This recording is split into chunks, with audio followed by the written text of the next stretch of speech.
உயர் ரத்த அழுத்தம்னு நம்ம சொல்லக்கூடிய இந்த ஹைப்பர் டென்ஷனுக்கான ஒரு முழுமையான தீர்வை கொடுக்கும் வீடியோ தான் இந்த பதிவு. கையடக்க இதயம் 5.5 லிட்டர் ரத்தம் 62,000 மைல்களுக்கு ரத்த நாளங்களை உள்ளடக்கியது தான் நமது உடல். தினம்தோறும் வந்து பாத்தீங்க அப்படின்னா இந்த 5.5 லிட்டர் ரத்தம் வந்து 62,000 மைல் ரத்த நாளங்கள் வழியாக ஒவ்வொரு உள் உறுப்புகளையும் சென்றடைய வேண்டும். இதற்கு ரத்த அழுத்தம் தேவைப்படுகிறது. இந்த அழுத்தம் வந்து இதயத்தின் மூலியமாக அதன் செயல்பாட்டின் மூலியமாக ரத்த நாளங்களில் வெளிப்படுகிறது. இதைத்தான் வந்து ரத்த அழுத்தம் அப்படின்னு சொல்லி சொல்றோம். அப்ப இதயம் சுருங்கும் போது இதை வந்து சிஸ்டோலிக் பிரஷர் அப்படின்னு சொல்லி சொல்றோம். மீண்டும் இதயம் வந்து அதனுடைய இயல்பு நிலைக்கு வரும்போது இதை டயஸ்டோலிக் பிரஷர் அப்படின்னு சொல்றோம்.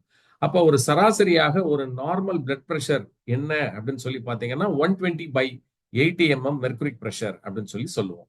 இந்த 120/80 mm மெர்குரிக் பிரஷரை தாண்டி விட்டால் இதை வந்து ரத்த அழுத்தம் அப்படின்னு சொல்ற ஒரு நோய்க்குள்ள நம்ம கொண்டு போகிறோம். பிளட் பிரஷருக்கான கைட்லைன்ஸை கொடுக்கக்கூடியவங்க யார் அப்படின்னு சொல்லி பாத்தீங்கன்னா அமெரிக்கன் சொசைட்டி, மற்றொன்று வந்து பாத்தீங்கன்னா யூரோப்பியன் சொசைட்டி.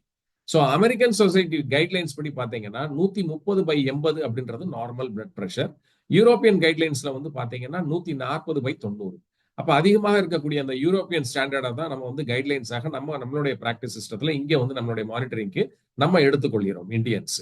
அப்ப அதிகபட்சமாக 140/90 இருந்துச்சு ஒருத்தருக்கு அப்படின்னா இது நார்மல் பிரஷராக நம்ம இதை வந்து எடுத்துக்கொள்கின்றோம். அவருக்கு உடல் ரீதியாக எந்த அச்சுறுத்தலும் இல்லாத போது.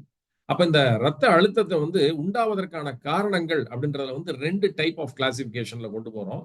ஒண்ணு வந்து என்ன அப்படின்னா பிரைமரி ஹைப்பர் டென்ஷன், ரெண்டாவது வந்து பாத்தீங்கன்னா செகண்டரி ஹைப்பர் டென்ஷன் அப்படின்னு சொல்லி சொல்லுவோம். பிரைமரி ஹைப்பர் டென்ஷன் அப்படின்றது வந்து பாத்தீங்கன்னா பாரம்பரியமாக ஹெரிடிட்டரி மூலயமாக அவங்களுக்கு வருது அப்படின்னா வந்து இது பிரைமரி ஹைப்பர் டென்ஷன்.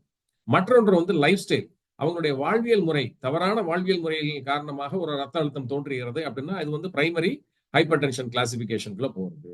இது 90% பேருக்கு வந்து வரக்கூடிய ஹைப்பர் டென்ஷன் எல்லாமே வந்து பாத்தீங்கன்னா ஒண்ணு மரபியல் சார்பாக வரக்கூடியது, மற்றொன்று வந்து அவர்களுடைய தவறான வாழ்க்கை முறை அதன் காரணமாக வரக்கூடியது. இது ரெண்டுமே வந்து பிரைமரி கிளாசிபிகேஷன்ல 90% பேருக்கு வருது. பாக்கி இருக்கக்கூடிய ஒரு 5 to 10% வந்து பாத்தீங்கன்னா செகண்டரி ஹைப்பர் டென்ஷன் சொல்லுவோம். இது ஏற்கனவே உள்ள இயக்கம் பெற்றுக் கொண்டு இருக்கக்கூடிய மிக முக்கிய உறுப்புகளாக இருக்கக்கூடிய நம்மளுடைய சிறுநீரகம் மற்றும் நம்மளுடைய இதயத்தின் குறைபாடு காரணமாக ஏற்படக்கூடியதாக நாம் இதை பார்க்கின்றோம். சோ இவை இரண்டுக்குமே வந்து பரிசோதனையின் மூலியமாக உறுதி செய்து கொண்டு அதற்கான சிகிச்சையை முறையாக நாம் எடுத்துக்கொண்டோமேயானால் இந்த ரத்த அழுத்தம் அப்படின்ற இந்த நோயிலிருந்து நம்ம பெரிய அளவுக்கு நம்ம பயப்பட தேவையில்லை. அப்ப இந்த ரத்த அழுத்தத்துல வந்து முதல் நிலை அப்படின்னு நம்ம சொல்லுவோம் வந்து, அதாவது இந்த முதல் நிலையை வந்து என்ன சொல்றோம்னா ப்ரீ ஹைப்பர் டென்ஷன் ஸ்டேஜ் அப்படின்னு சொல்லி சொல்றோம். இப்ப இந்த 120க்கு மேல 121, 121ல இருந்து 139 வரைக்கும் சிஸ்டோல் இருக்குது அப்படின்னா இதை வந்து என்ன சொல்லுவோம் அப்படின்னா ப்ரீ ஹைப்பர் டென்ஷன் அப்படின்னு சொல்லுவோம். சிஸ்டோல் வந்து 121 to 139 வரைக்கும் இருக்கும். டயஸ்டோல் எடுத்துக்கிட்டீங்கன்னா 81 to 89 வரைக்கும் இருக்குது. அதாவது 90 தொடாம அதிகபட்சமாக இருக்கக்கூடிய உச்சவரம்பாக இருக்கக்கூடிய 90 தொடாம இந்த 81 to 89 இருக்குது.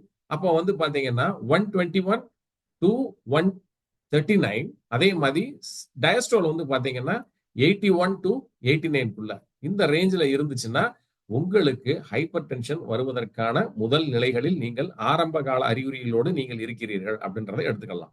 சோ இதை வந்து ப்ரீ ஹைப்பர் டென்ஷன் ஸ்டேஜ். இந்த நேரத்துல தான் நீங்க வந்து இந்த லைஃப் ஸ்டைல் இன்டர்வென்ஷன் பண்ணணும். உங்களுடைய வாழ்வியல் முறைகள்ல மாற்றத்தை கொண்டு வர வேண்டும். உடற்பயிற்சி மிக முக்கியமாக தேவை. உடற்பயிற்சி இல்லை அப்படின்னா நிச்சயமாக உங்களுக்கு ஹைப்பர் டென்ஷனுக்குள்ள அடுத்த ஸ்டேஜ் 1க்குள்ள போயிருவீங்க. ரெண்டாவதாக உணவு கட்டுப்பாடு அப்படின்றது மிக முக்கியமாக தேவை. உடல் எடையை நீங்கள் கண்டிப்பான முறையில குறைக்கணும். அடுத்ததாக வந்து நல்ல ஒரு தியான பயிற்சி எடுத்து மனதை அமைதியாக வைத்துக் கொண்டீங்க அப்படின்னா அந்த ஹைப்பர் டென்ஷன் உங்களுக்கு அடுத்த நிலைக்குள் உங்களை எடுத்து செல்லாது. இதெல்லாம் செய்ய தவறிட்டீங்கன்னா ஸ்டேஜ் 1க்குள்ள போயிருவீங்க. ஸோ ஸ்டேஜ் 1 அளவீடு என்ன அப்படின்னு சொல்லி பாத்தீங்கன்னா 140/90. உங்களுடைய ரத்த அழுத்தம் வந்து இந்த 140 தாண்டுது. அதே மாதிரி டயஸ்டோலிக் வேல்யூ அப்படின்றது வந்து 90 தாண்டிடுச்சு அப்படின்னா நீங்க ஸ்டேஜ் 1 ஹைப்பர் டென்ஷன்ல இருக்கிறீங்கன்னு அர்த்தம். இப்போ உதாரணத்துக்கு 141 to 159 சிஸ்டோலு, அதே மாதிரி டயஸ்டோல் எடுத்துக்கிட்டீங்க அப்படின்னா 91 to 99 வரைக்கும் டயஸ்டோல் இருக்குது அப்படின்னா நீங்க ஸ்டேஜ் 1 ஹைப்பர் டென்ஷன்ல இருக்கிறீங்க. சரி, இப்பவும் நீங்க இன்டர்வென்ஷன் பண்ணல, எந்த ஒரு மெடிகேஷனும் எடுக்கல, நீங்க லைஃப் ஸ்டைல் மாடிஃபிகேஷன் எதுவுமே பண்ணல அப்படின்னா ஸ்டேஜ் 2க்குள்ள நீங்க என்டர் ஆயிருவீங்க. அப்ப ஸ்டேஜ் 2ன்றது என்ன அப்படின்னா 160க்கும் மேல சிஸ்டோலிக் பிரஷரு, டயஸ்டோலிக் பிரஷர் வந்து பாத்தீங்கன்னா 100க்கும் மேல. அதே மாதிரி வந்து பாத்தீங்கன்னா இந்த 100+ அப்படின்றது 120 வரைக்குமே வந்து பாத்தீங்கன்னா ஸ்டேஜ் 2 அப்படின்றது தான் சொல்லுவோம். அடுத்து வந்து பாத்தீங்கன்னா 3வது நிலை ஸ்டேஜ் 3. அபாயகரமான இந்த மேலிக்னன்ட் ஹைப்பர் டென்ஷன் அப்படின்றது வந்து பாத்தீங்கன்னா சிஸ்டோல் வந்து 200க்கு மேல இருக்கும், டயஸ்டோல் வந்து பாத்தீங்கன்னா 120க்கு மேல இருக்கும். இமிடியேட்டா அவரை ஹாஸ்பிட்டலைஸ் பண்ணி சரிங்களா, நிறைய மெடிக்கல் இன்டர்வென்ஷன்ஸ் பண்ணி அவரை வந்து அந்த ரத்த அழுத்தத்தை அவரை குறைப்பதற்கு அனைத்து ஆயத்த முயற்சிகளும் எடுத்து நம்ம பண்ணல அப்படின்னா மிகவும் அபாயகரமான கட்டத்திற்குள்ள அவருக்கு சென்று விடலாம். ஒரு ஸ்ட்ரோக் ஏற்படலாம், இல்ல ஒரு ரீனல் ஃபெயிலியர் ஏற்படலாம், ஒரு கார்டியாக் அரெஸ்ட் வரலாம். இந்த மாதிரி பிரச்சனைகளுக்குள்ள போகாம இருப்பதற்காக சரியான சிகிச்சையை அவர் எடுத்துக்கொள்ள வேண்டும். ஹைப்பர் டென்ஷன் வருவதற்கு மிக முக்கிய காரணமாக நம்ம 2 காரணிகளை தான் நம்ம பார்க்கின்றோம். நம்பர் 1 என்ன அப்படின்னு சொல்லி பாத்தீங்கன்னா, உங்களுக்கு ஏற்படக்கூடிய மன அழுத்தம். மன அழுத்தம்னு சொல்லக்கூடிய இந்த ஸ்ட்ரெஸ், ஆன்சைட்டி, டிப்ரெஷன் இது 3மே வந்து உங்க மனநிலைகள்ல ஏற்படும் போது என்ன ஆகும், உங்களுடைய அட்ரினல் கிளாண்ட், அட்ரினல் சுரப்பி அப்படின்றது இந்த சிறுநீரகத்துக்கு மேல இருக்கக்கூடிய ஒரு சுரப்பி.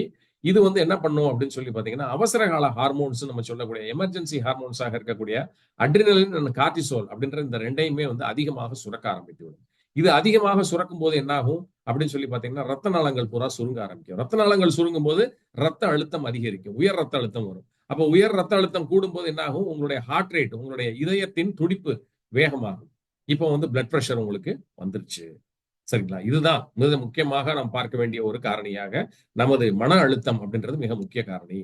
அப்ப முறையான நீங்க ஒரு தியான பயிற்சி, மனதை ரிலாக்ஸ் பண்ணிக்கிறதுக்கு நீங்க இந்த தியான பயிற்சி, உடற்பயிற்சி இதெல்லாம் ரொம்ப ரொம்ப அத்தியாவசியமாக நாம் இதில் பார்க்க வேண்டும். அப்ப இது ஒரு பக்கம் இருக்கிறதுல, மறுபக்கம் என்ன அப்படின்னு சொல்லி பாத்தீங்கன்னா, உடல் எடை அதிகரிப்பு. நீங்க உடல் எடை வந்து அதிகரிக்குது அப்படின்னா இது வந்து மிகவும் ஒரு ஆபத்தான ஒரு நிலையாகத்தான் நம்ம அனைத்து விதமான ஆரோக்கிய நிலைகளிலும் நாம் பார்க்க வேண்டும்.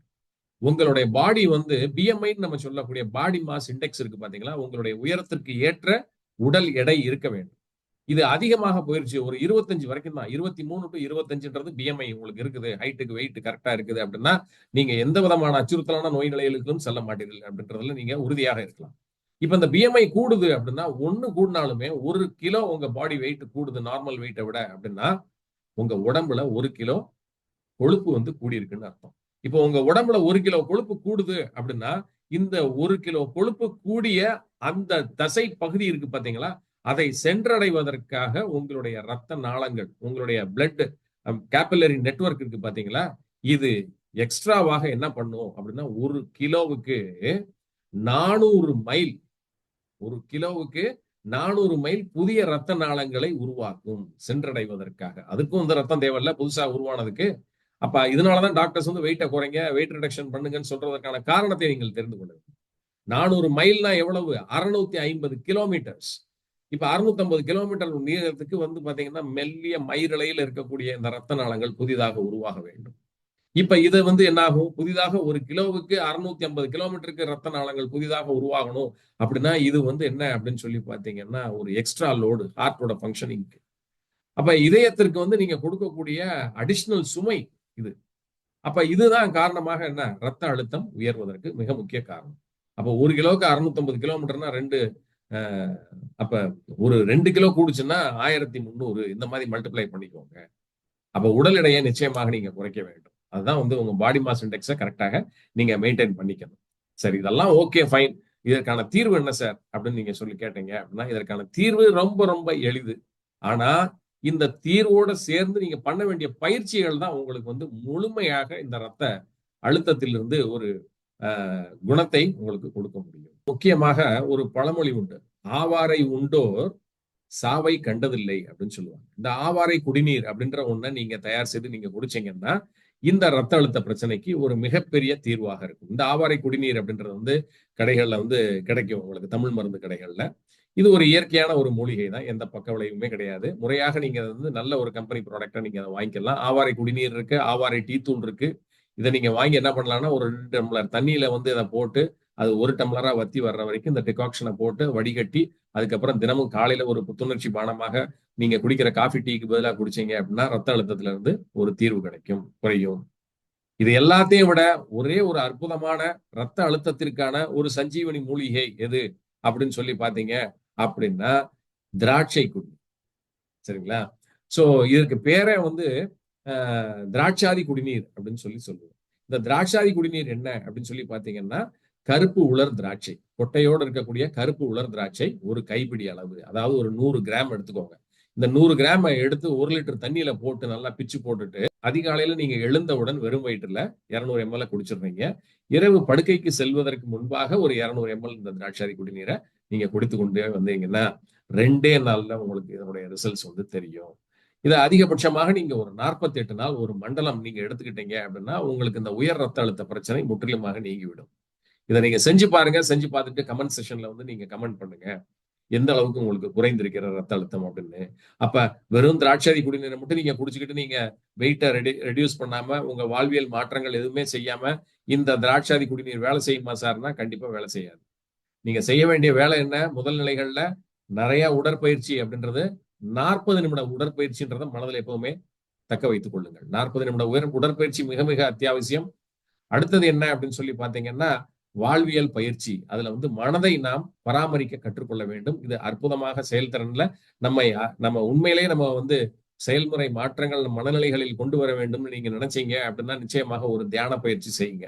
அடுத்து மிக முக்கியமாக மூச்சு பயிற்சி மிக மிக அத்தியாவசியமானது. அப்ப ஆக மொத்தம் நீங்க அந்த பிபில இருந்து வெளியில வரணும்னு நீங்க நினைச்சீங்கன்னா நீங்க செய்ய வேண்டியது முதல்ல 40 நிமிட உடற்பயிற்சி, 10 நிமிட சுவாச பயிற்சி, மூச்சு பயிற்சி, அதான் பிராணாயாமா. அடுத்ததாக வந்து பாத்தீங்கன்னா நீங்க எடுத்துக்கொள்ள வேண்டியது இந்த திராட்சாதி குடிநீர். இந்த இதை மட்டும் நீங்க செஞ்சீங்கன்னா நிச்சயமாக உங்களுக்கு இந்த உயர் ரத்த அழுத்த பிரச்சனைன்றது இல்லாமையே முழுமையாக நீங்கிவிடும். மருந்து மாத்திரைகள் தேவைப்படாது. அப்ப மருந்து மாத்திரைகள் எடுத்துட்டு இருக்கவங்க டக்குன்னு மருந்து மாத்திரையை நிப்பாட்டிடுறாங்க. உங்களுடைய மருத்துவரின் ஆலோசனை இல்லாம மருந்து மாத்திரைகளை நீங்க நிப்பாட்டக்கூடாது. இதையெல்லாம் நீங்க செஞ்சுக்கிட்டே வரும்போது உங்களுக்கு இந்த மாத்திரை எடுத்துக்கொள்வதற்கான தேவை குறைந்து. அப்ப இதன் மூலியமாக நிச்சயமாக நீங்கள் இந்த உயர் ரத்த அழுத்த பிரச்சனையிலிருந்து வெளியில வந்துவிட முடியும். மீண்டும் ஒரு நல்ல பதிவில் உங்களை சந்திக்கிறேன். நன்றி, வணக்கம்.